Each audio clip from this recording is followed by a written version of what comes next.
அண்ணாமலையான் அடிக்கமலம் சென்றிறைஞ்சும் விண்ணோர் முடியில் மணித்தொகை வீரற்றார் போல் கண்ணாவிரவே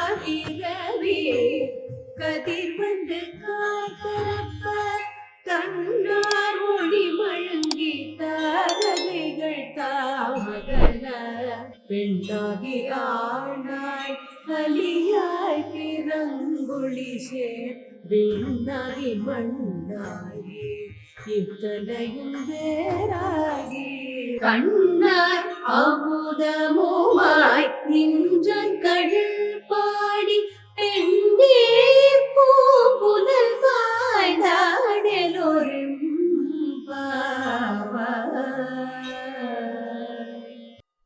ఇప్పుడు ఈ 18వ కృతి యొక్క భావము అంతరార్థము తెలుసుకుందాం.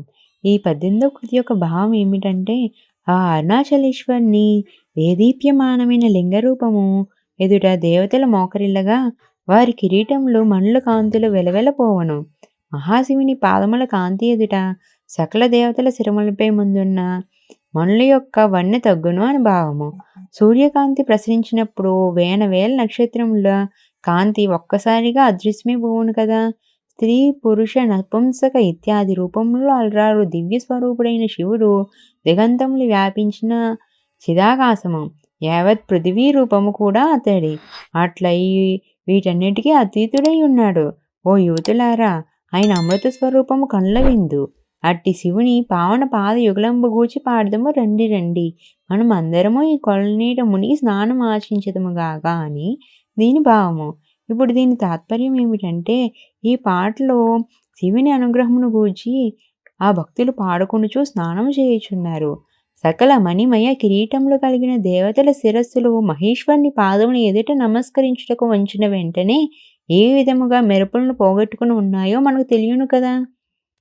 అనేకములైన నక్షత్రముల కాంతి కూడా ఉదయమైన పిదప తొలగిపోవును.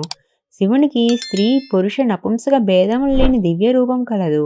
ఆకాశమున నిండిన రూపము, అన్నీ తానే అయి ఉన్నను అన్నిటి నుండి విడివిడి ఉండగల దివ్య స్వరూపమైనది. మృత్యుంజయుడు శాశ్వతుడు అయిన అమృత స్వరూపుడు ఆ శివుడు. ఓ యువతులారా, అట్టి శివుని పాదమును మనము మనస్సునందు ఉంచి పూజించటము రండి రండి అని దీని తాత్పర్యము. ఇంకా మరెన్నో కృతుల యొక్క భావాలు, దాని తాత్పర్యాలు తెలుసుకోవడం కోసం మా ఛానల్ని సబ్స్క్రైబ్ చేసుకోండి.